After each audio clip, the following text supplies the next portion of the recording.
મહેસાણા જિલ્લાના ઊંઝામાં હવામાન ખાતાની આગાહી મુજબ આજે વહેલી સવારથી ગાજવીજ સાથે ધોધમાર વરસાદ, જેના લીધે ખેડૂતો ચિંતામાં મુકાયા છે। ચોમાસાની વિદાય લીધા બાદ પણ આ માવઠાની અસરથી મહેસાણા જિલ્લાના ખેડૂતોને તૈયાર થયેલ પાકને નુકસાનની ભીતિ સેવાઈ રહી છે। ઊંઝામાં મેઘરાજાની તોફાની બેટિંગ જોવા મળી છે। રેલવે અંડરપાસમાં પાણી ભરાતા વાહન વ્યવહાર ખોરવાયો છે। ઊંઝા શહેરમાં આજે વહેલી સવારે મેઘરાજાએ ધબધબાટી બોલાવી છે, જેના કારણે જનજીવન પર વ્યાપક અસર જોવા મળી છે।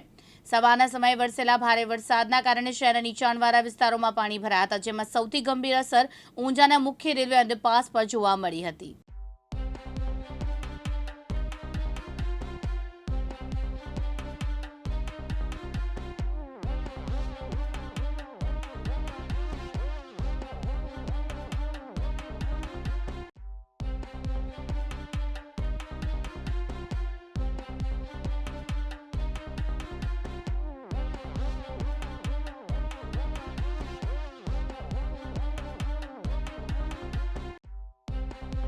અનુપસિંહ ચાવડા, દિવ્યાંગ ન્યૂઝ, મહેસાણા।